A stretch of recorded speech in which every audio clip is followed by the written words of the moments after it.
Assalamualaikum warahmatullahi wabarakatuh. Saya Ratna Ningsi dari kelas C2 Farmasi, Prodi S1 Farmasi, Stikes Kendala Walia Kendari.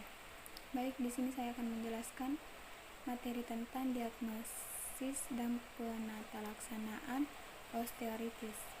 Yang pertama saya akan membahas tentang rekomendasi dan tujuan pembuatan rekomendasi, yaitu pertama, dapat mengembangkan kerangka acuan dalam penatalaksanaan osteoartritis yang bersifat nasional, terutama dalam penatalaksanaan non-bedah untuk pasien osteoartritis.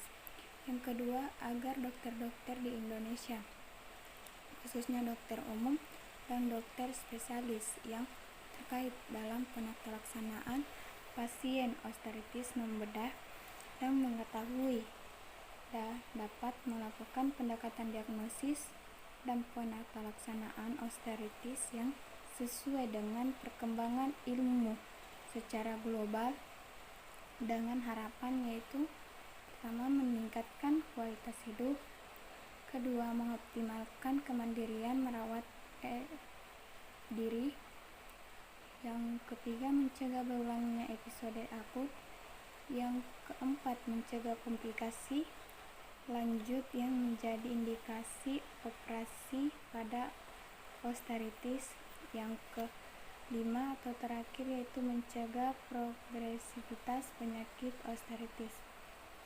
Selanjutnya, proses penyusunan rekomendasi osteoartritis dengan metode Delphi. Yang pertama, pembentukan kelompok kerja, kedua, identifikasi atau seleksi fokus rekomendasi, ketiga, pencarian literatur terbaru dalam 5 tahun terakhir, yaitu dari tahun 2005 sampai tahun 2010, dengan deskripsikan beberapa literatur yang dibahas. Yang keempat, pendapat ahli atau expert opinion. Yang kelima, menyusun rekomendasi algoritma diagnosis dan penatalaksanaan. Yang terakhir atau keenam, diskusi akhir terbuka nasional dengan dokter ahli terkait. Selanjutnya yaitu klasifikasi osteoartritis. Klasifikasi osteoartritis berdasarkan etiologi dan lokasi sendiri yang kena.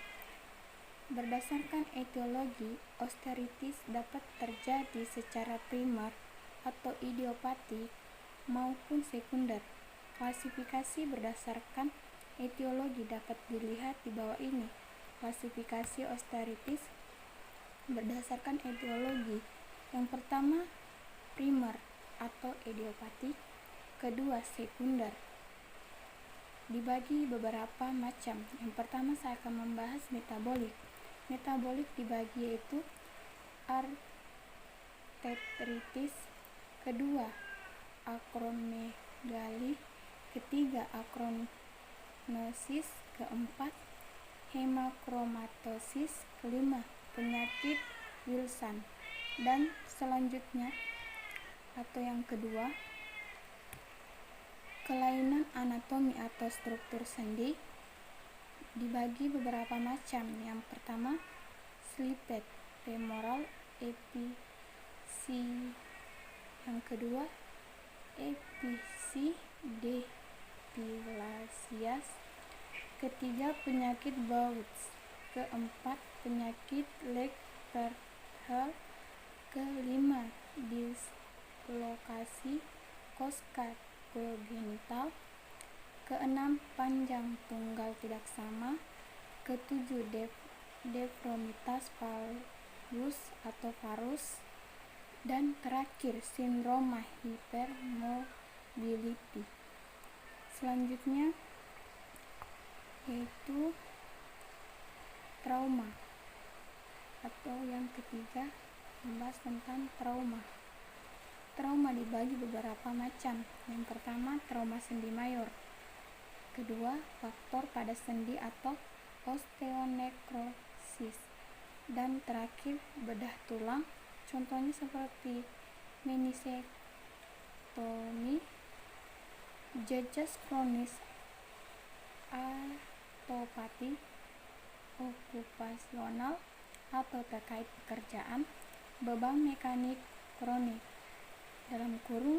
(obesitas).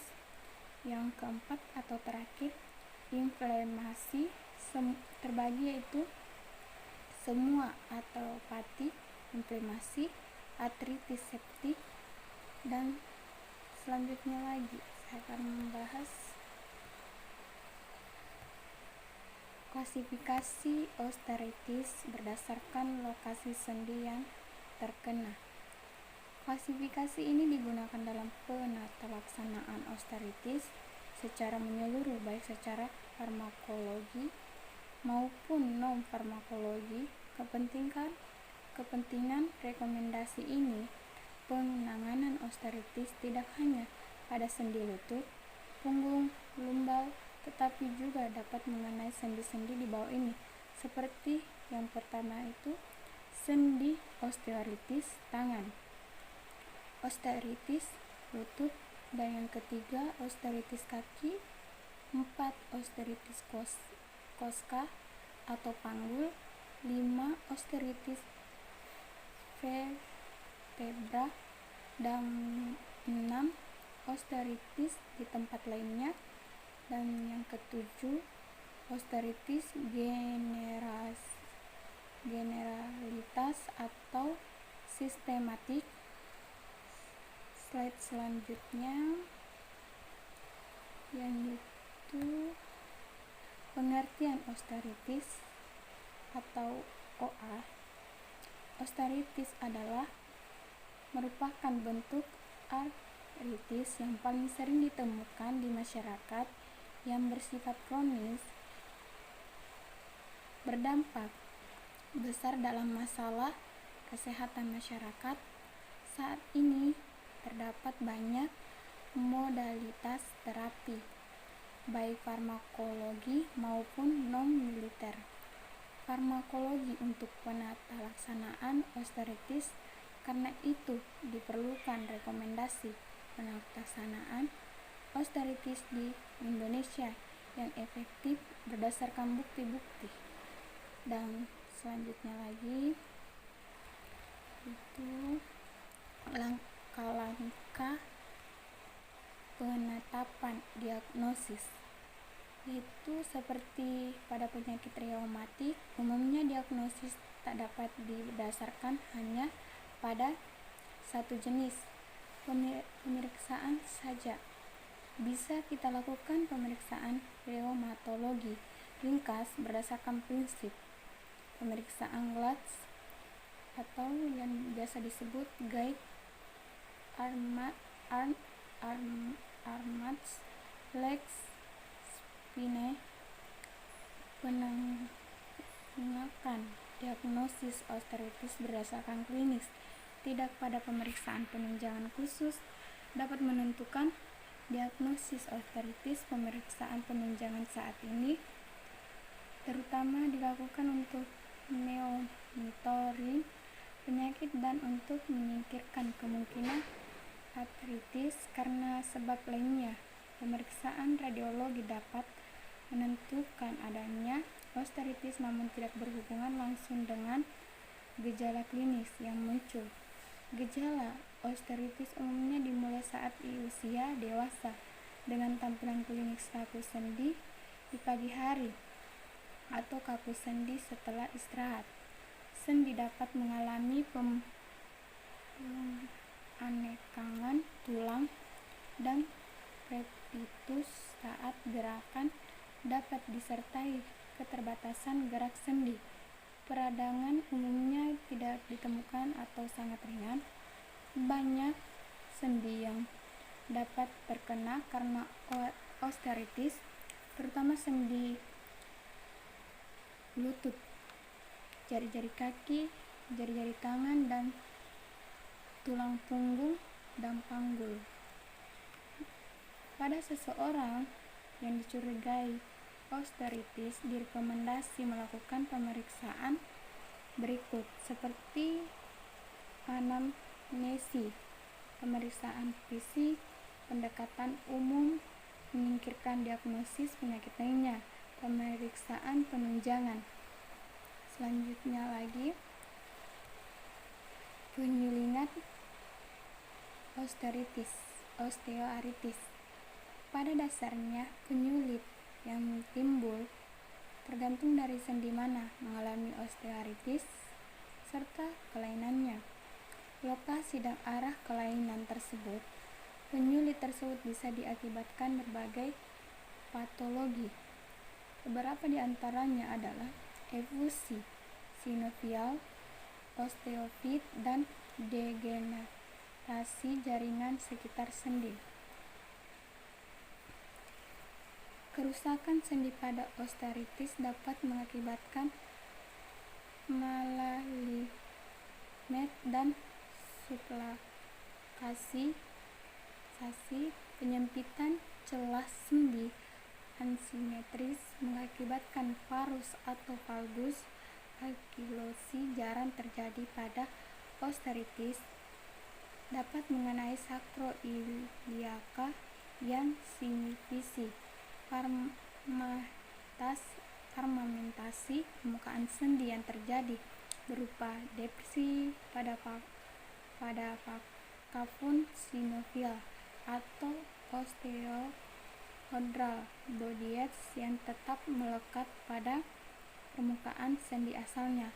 Pada sendi lutut, efusi sinovial dapat menyebabkan timbul kista Baker pada fossa popltea. Selanjutnya yaitu yang terakhir, penata laksanaan osteoartritis. Osteoartritis merupakan penyakit artritis kronis paling banyak ditemui dengan berbagai faktor risiko.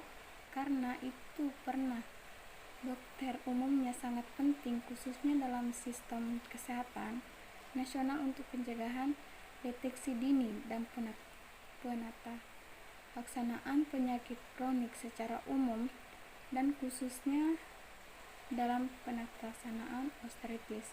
Tujuannya itu mengurangi atau mengendalikan nyeri. Kedua, mengoptimalkan fungsi gerak sendi. Ketiga, mengurangi keterbatasan aktivitas fisik sehari-hari atau ketergantungan kepada orang lain dan meningkatkan kualitas hidup. Keempat, menghambat progresivitas penyakit, dan terakhir mencegah terjadinya komplikasi.